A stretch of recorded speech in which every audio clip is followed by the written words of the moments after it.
Well, hi, Tubers. Hi, I'm back with 6 books in isolation, and right now the Paralympics are on. So the Paralympics are in the air.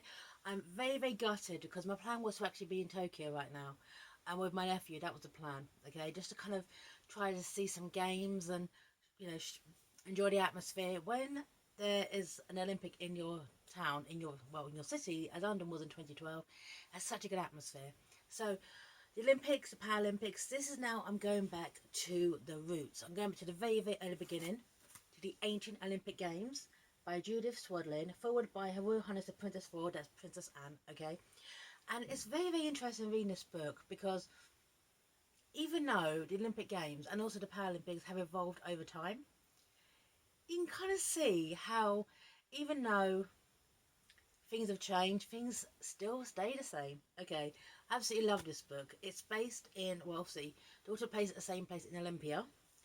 And one thing I like about this book is that it just throws you in there. And it also kind of shows how some traditions that we take for granted for the Olympics have their birth in the ancients itself.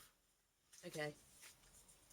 Every fourth year for 1,000 years, from 77 BC, or that BCE now, it says BC, says it in the book, to AD 395, the pageantry of the Olympic festival attracted citizens from all over the Greek world. They flocked to Olympia, the permanent setting for the games in the early years, coming in their hundreds from the neighbouring towns and cities, and later in their thousands by land and sea from colonies as far away as Spain and Africa. What drew them all this way to enjoy the discomforts which Euripides records? The games, of course, and perhaps no less the celebratory banquets that followed, but there's something more, something special about them. Even over 2,000 years ago, all these people coming together for this one event in honour of Zeus, okay, which was why they were founded, in celebration of Zeus. But even back then, there was something very special about them. And for those who know it now, right now, there's something special about the games. All these countries coming together. There's something kind of magical about that. From the opening to the closing ceremonies, there's something special about the games. And even back then, they knew that. All these people coming together, kind of like a meeting of cultures and cities and countries, like a melting pot. It's actually quite romantic in a way. It is really, really romantic. And one thing I absolutely loved about this book is not the fact, okay, that it is well researched and it doesn't talk down to the reader. This is a very accessible book. Is the fact is that it also talks about the kind of Greek ideal, okay, the perfect kind of specimen, and that also goes back to, well, Heracles or Hercules, okay, right. According to the poet Pindar, Olympia was first created by Heracles, a superman of Greek mythology. He made a clearing in a grove, laid out the boundaries of the altars, and instituted the first games in honour of Zeus. His purpose was to celebrate the success of one of his 12 labours. Okay, because there was 12 labours of Hercules or Heracles, and through his actions, it cleared the path for the first games. Once again, Greek mythology and culture kind of coming all together. Here you go. Once again, this book is so well researched, and also answers some of the questions that now, like, the games are held in July and August. Okay, why? This bit here, because this is tradition which is carried over, even though it kind of makes no sense. The Greek festival was celebrated once every 4 years in accordance with the Greek calendar, which was based on the lunar month. It was always timed so that the central day of the festival coincided with the second or third full moon of the summer solstice. This may have included stimulation at some stage of the games with fertility rites that celebrated the harvesting. It is often asked why the Greeks had chosen the very hottest time of the year, mid-August and mid-September, for the trails exertion. Apart from the lunar associations, it made sense to hold the games at the one time during the year when work on the land was at a standstill, and then the crops were gathered, and there was a lull by which the men were eager to relax and celebrate the end of a hard year's work. I like that. I just like that, okay? That's why, because now sadly, it's a very, very hot time in Tokyo, and people are suffering right now due to the heat. They're very exhausted. So, as you can see, over 2,000 years ago, the seeds are being sown for the modern games we have today. Okay, now this is a book that looks back quite a bit, but it's also got a permanent eye set on the future and what we have now. So, This bit here. Right. Because as I said before, going back and forth, okay, Perrier the Coubertin, a fresh nobleman who had become obsessed with the athletic ideal of Olympia. Largely due to his enthusiastic efforts, the first modern Olympic Games were held in Athens in 1896, with a magnificent marble stadium being reconstructed for the occasion. He believed that the Olympic ideal would inspire among nations a competitive and team spirit unknown to the modern world. In fact, the Greek ideal had been for the physical excellence of the individual rather than the state, and the celebration of this gift in honour of the god.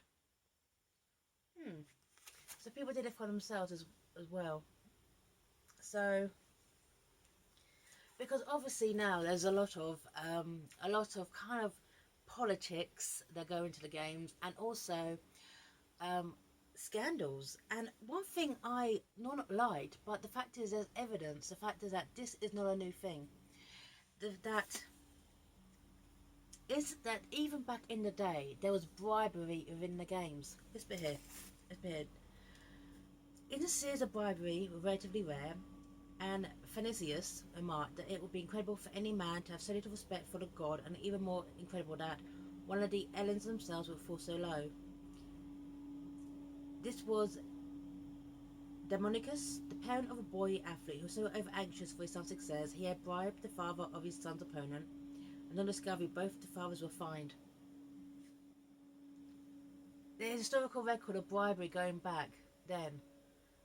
And the thing is, though, is the fact is that when it comes to women in the games, women were not allowed at the Olympic Games because, first of all, the Olympic Games, to mention this, they were held totally naked. The athletes didn't wear anything. Okay, actually no, some of them wore protective headgear, but they were naked.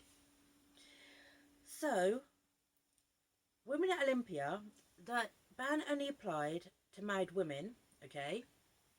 Married women couldn't go to the games, but married women gained acceptance through their work. So, here you go.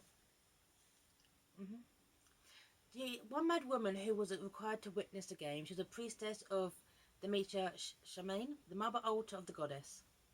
It was situated halfway down the north bank of the stadium, and on this the priestess sat to observe the games. Demeter was a goddess linked with vegetation and fertility. Sorry. And the epitaph Shamain, meaning of the couch, may refer back to some fertility ritual. It would have been before the games were established in honour of Zeus. So, it's kind of dropping a hint that maybe before the games honoured Zeus, they honoured the fertility goddess. That's just as an idea being suggested. Okay? However, women did gain admittance. Okay? Because the mother of an opponent disguised herself as a man. Okay? Because to celebrate her son's victory, and the cover was blown. But after that, as a precaution, all athletes must be naked when they came to be registered, as is the trainers as well. The trainers and the opponents had to be naked after that. Basically, everyone was naked after that.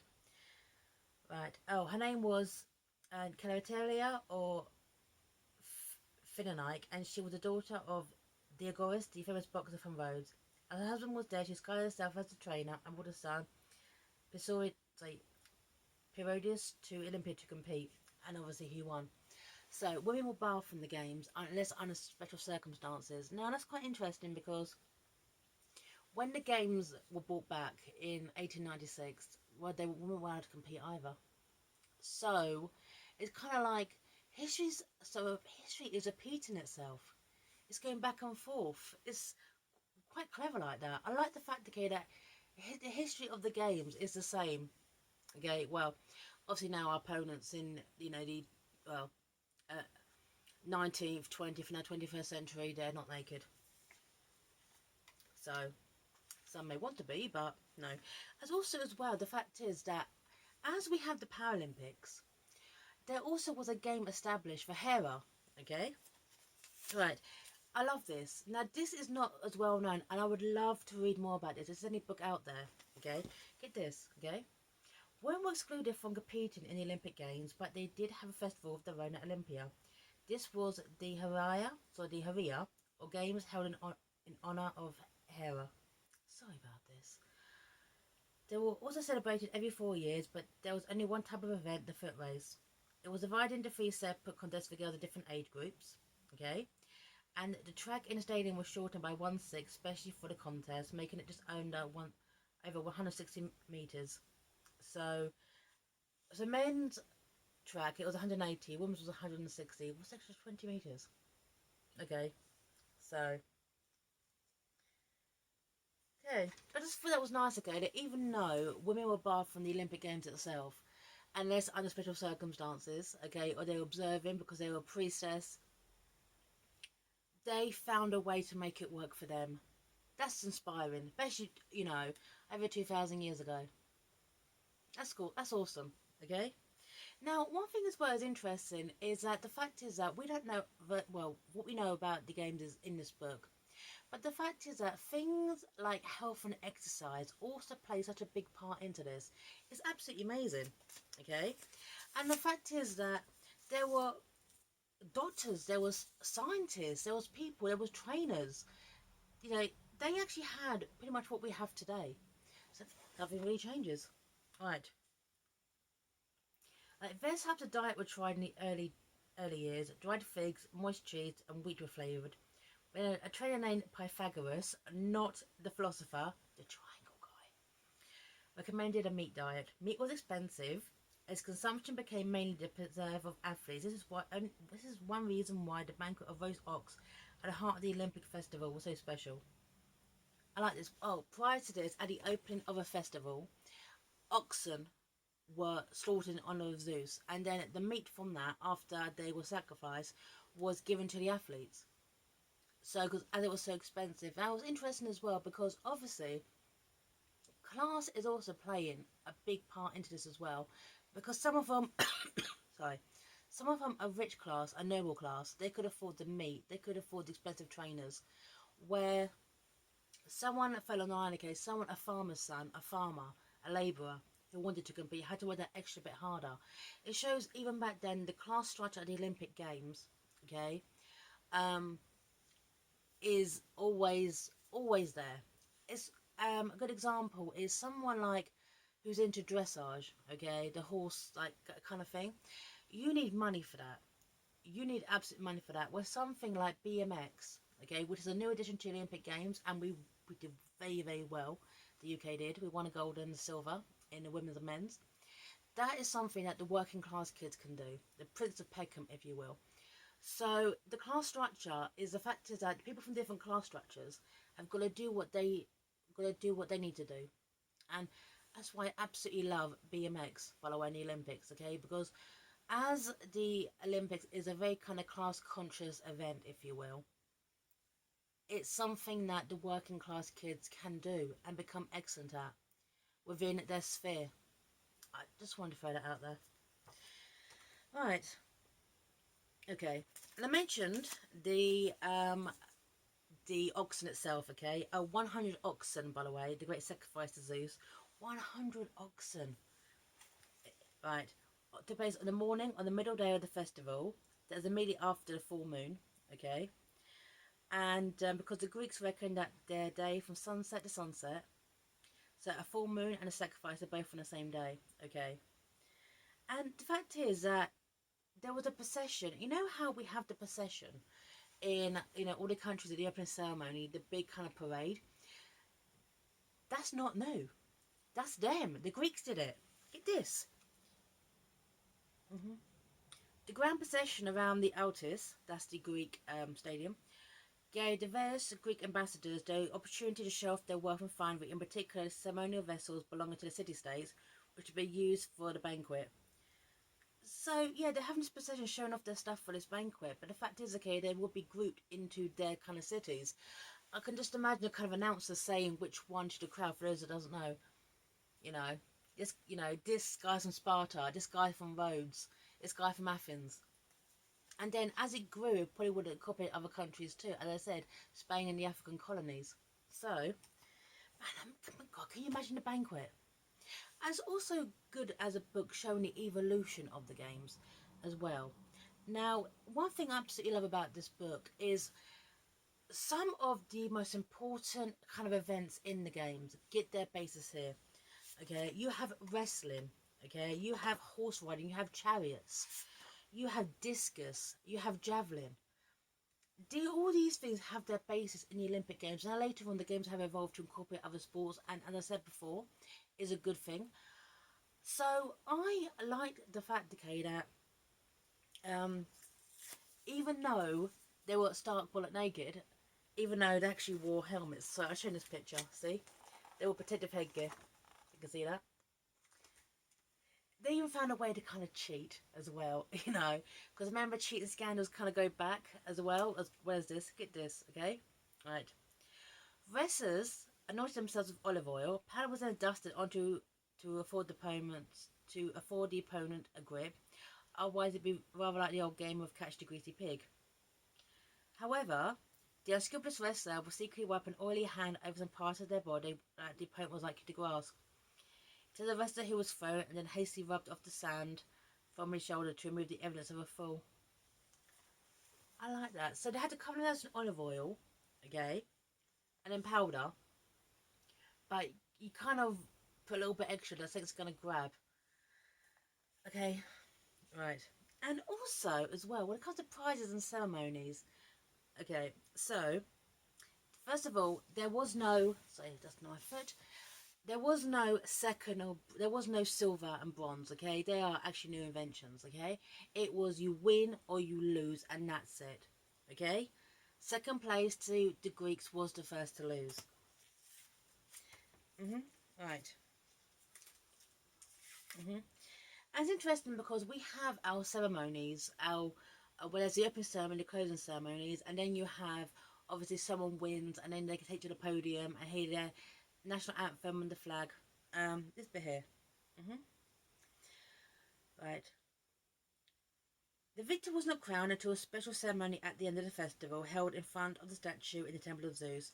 In the meantime, ribbons of wool were tied around the athlete's head, arms and legs as a mark of victory. Then at a later date, he was given a palm branch. So these woolen things put around their neck and arms to indicate that they were winners. That's basically that's the medals. The medals in a form, a version existed in the ancient Olympic Games.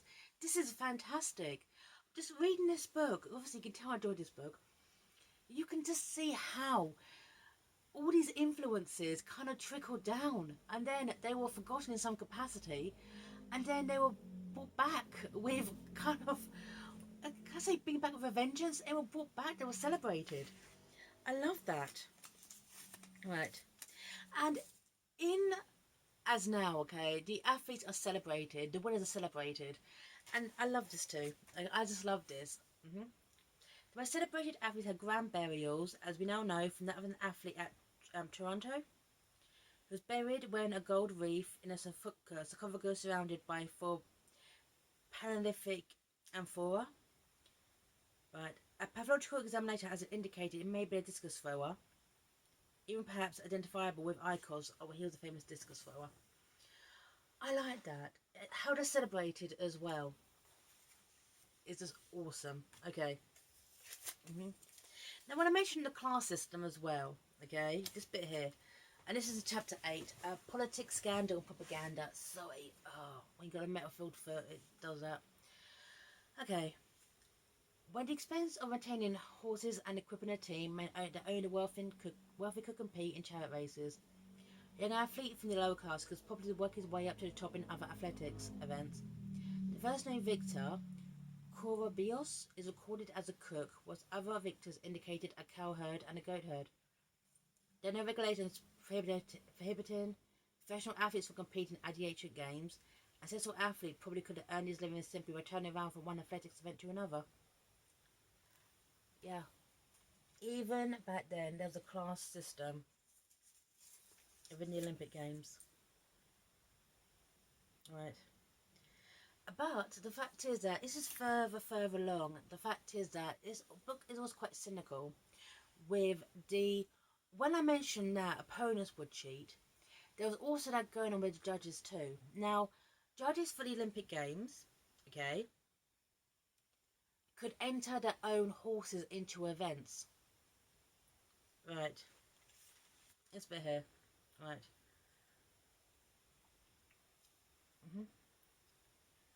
Right.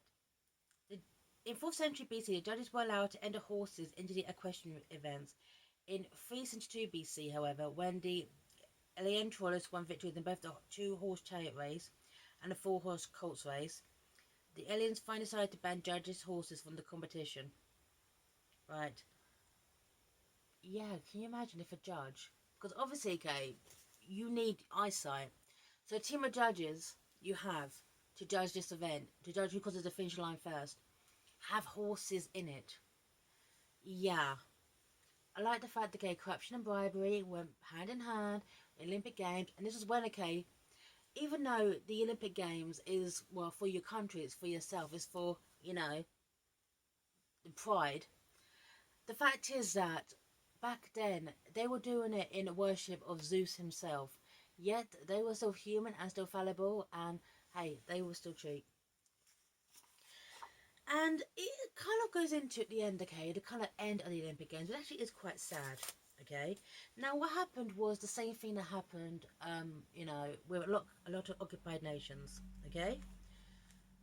Obviously, Greek was invaded by Rome, okay, and that was it. The games ended because they were a pagan event, and that's it. Right, right. So where's it? It was narrated in AD 393 when Theodosius I, the first Christian emperor of Rome, banned on pagan cults. That's it. So that's the thing. They stopped them. Okay, they kind of had their time, and they ended until the start of the modern Olympic Games. Well, almost 2,000 years later. Right. But now I mentioned before Baron Pierre de Coubertin. Okay, in 1896. Now, a Frenchman, the French had kind of had a really kind of rough time in the Franco-Russian War, and he kind of got obsessed with the idea of the games and wanted to have a revival of the games, kind of bring it all back. However, it wasn't the first time. I didn't know this, and I think this needs way more exploration because, get this, okay? Right. Early Greek Olympics, okay, there was one in 1870, 1875 and 1888, okay, in Greece, okay. That was kind of like the idea. It wasn't just Pierre who had this idea at the same time. He kind of got the idea, the ball rolling, but I think that the seeds were being planted in other countries too to kind of seize it all together. However, there was one, the Cotswolds. In the early years of the 17th century, the exact date is unknown, okay, the English barrister Robert Dover, with the permission of King James I, organised the first Cotswold Olympic. Now, Olympic is spelled Olympik, games on a hill near Chipping, Campden. So there was an Olympic Games back in the 1600s in the UK. Okay, and they came to a halt during the Civil War. So there were other attempts to bring them back, okay, but they'll kind of failed and floundered out. It was only when, obviously, in the 1890s, that they could get the ball rolling again and start the evolution of what we have today. And it kind of ends, because this book ends with, you know, this version came out in 2004, so it's been updated. And it mentions, because obviously we got the games in 2012, London. I love this. I'm just saying this because I'm a Londoner, so I'm going to finish the review. London was not the initial choice for the games of the 4th Olympiad in 1908. It had been granted the honour, but when Mount Vesuvius erupted in 1906, sorry about that, the Italian government has said that scarce resources should be directed towards the rebuilding of Naples. Although as this sounds, it may well have been a convenient excuse. There is strong evidence that the political intrigues within Italy had already denied the city of Rome the national finance that it needed. The British Olympic Association responded with great vigour. Here you go. And we got them.